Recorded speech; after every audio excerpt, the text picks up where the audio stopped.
What's the word? In the lab as usual.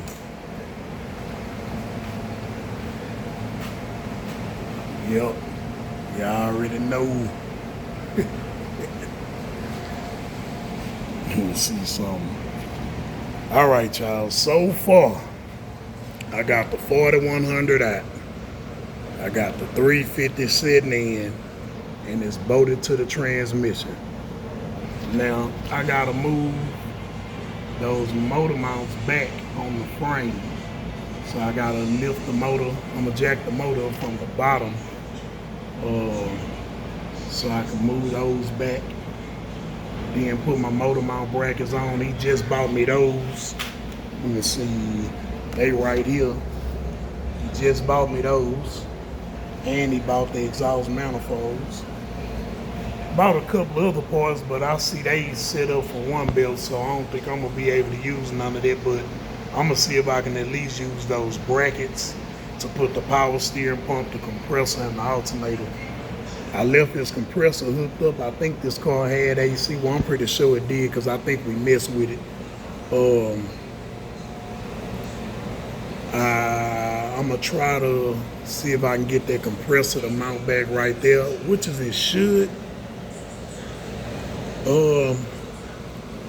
I took the flywheel off first and made sure that it bolted up to that torque converter, so that went good.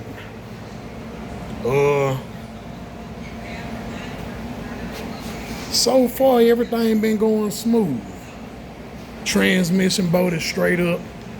For some reason the threads on the transmission bolt was different. I guess because this block is like a 91 block. So I guess it switched from standard to metric.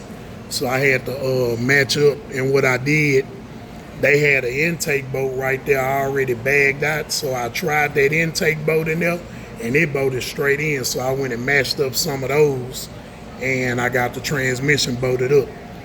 So far we looking good. We looking good. And in the midst of doing it, I be having other little stuff like this here.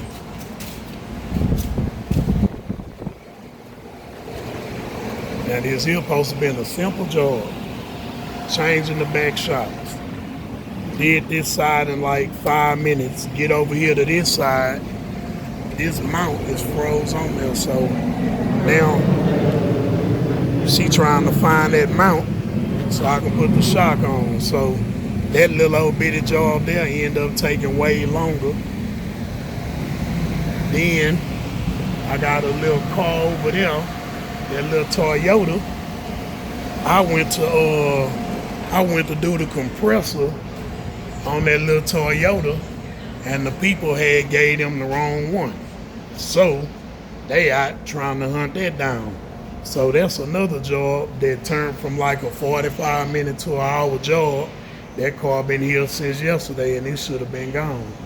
So it's like in the midst of still working on other people's cars, I still managed to get the 4100 out and get the 350 in and got it bolted down.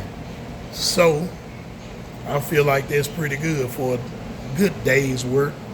I think I started unbolting this car yesterday. Yeah, I think yesterday.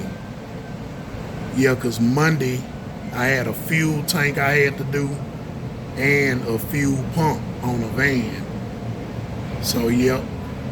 Then I think it started raining on me outside, so I've been wrestling with that too. I got my whole garage took up with the motors.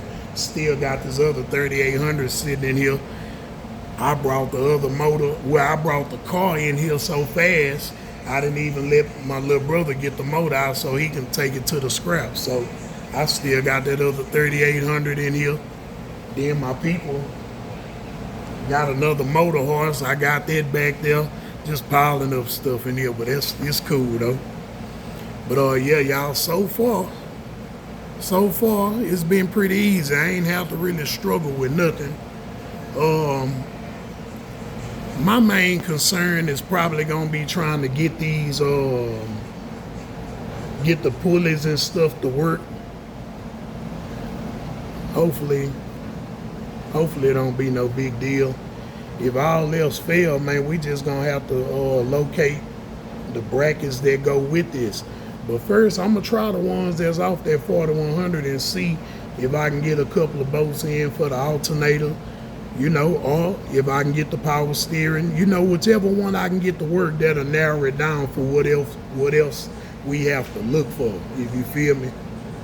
Like if I can get the compressor on with what's on there and maybe some old brackets I got laying around, then that'll narrow us down having to look for a compressor bracket. We'll just have to put the alternator on, that's not gonna be a problem. So really my main two problems is getting the compressor on and getting that power steering pump on. Once I do that, I'm cool. Everything else will kind of fall in place. I'm gonna have to take that 90 model distributor out, and he already bought the vacuum distributor.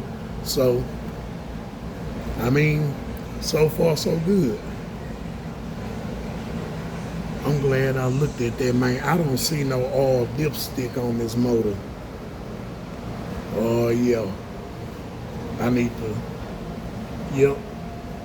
See, it's steady. Little stuff. Okay, there go the hole right there. So, I need to find a Chevy 350 oil dipstick. I might can see if that one off the 4100 will work, and what I do, if it fit in there, when I do the oil change and top it off, I'll see where the full mark is on that stick, and I'll just make a little mark on it, and that'll be where its full mark is, and we'll just do it like that. I mean, that's if it's too long or a little bit too short, you know, I can figure out where the mark is after I fill it up. But yeah, man, so far so good on the project, man. I'm just giving y'all an update.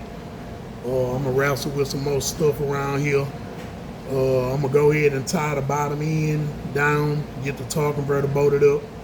Oh yeah, the starter is not the same, because on the 4100, the starter is on the driver's side. And I think on this Chevy 350, it goes on the passenger side, so the starters face a different way. So I need to also call him and tell him we're gonna need a starter for the 350. But I mean, like I say, other than just tracking down parts and stuff, it really seems like it's gonna be a cool little build. It shouldn't be too hard. Put the electric fans on, and yeah, it should be alright. We gonna see y'all. I'm gonna turn a few more boats, and I'll tune back in with y'all later.